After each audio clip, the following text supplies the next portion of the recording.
Let's bring in I-24's Eylon Levy from our headquarters in the Middle East in Tel Aviv. And Eylon, has there been any comment from Russia on the allegation that they're sending weapons to the Taliban in Afghanistan? Russia has previously completely denied that it's supporting the Taliban in Afghanistan, but that's not entirely convincing, and let me tell you why. The US concern that Russia is extending its activity into Afghanistan in order to undermine the US makes perfect sense in the context of Russia's broader geopolitical strategy. We know that Russia is already trying to expand its influence in the region, stepping up joint activity to tighten the border with Tajikistan to stop the smuggling of narcotics. It's hosted several Afghan peace conferences. This is Russia's backyard after all, and for centuries it's been the main buffer zone, or one of the main buffer zones between Russia and the West in the great geopolitical game.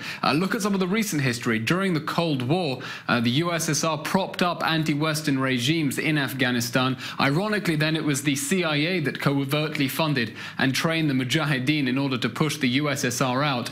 So if indeed Russia is supporting the Taliban in this case, it would be a reversal of fortunes from the Cold War era, now trying to arm the Taliban in order to push the US out. And do analysts across the Middle East and the region, do they see that changing the US relationship with Russia in any fashion because of it?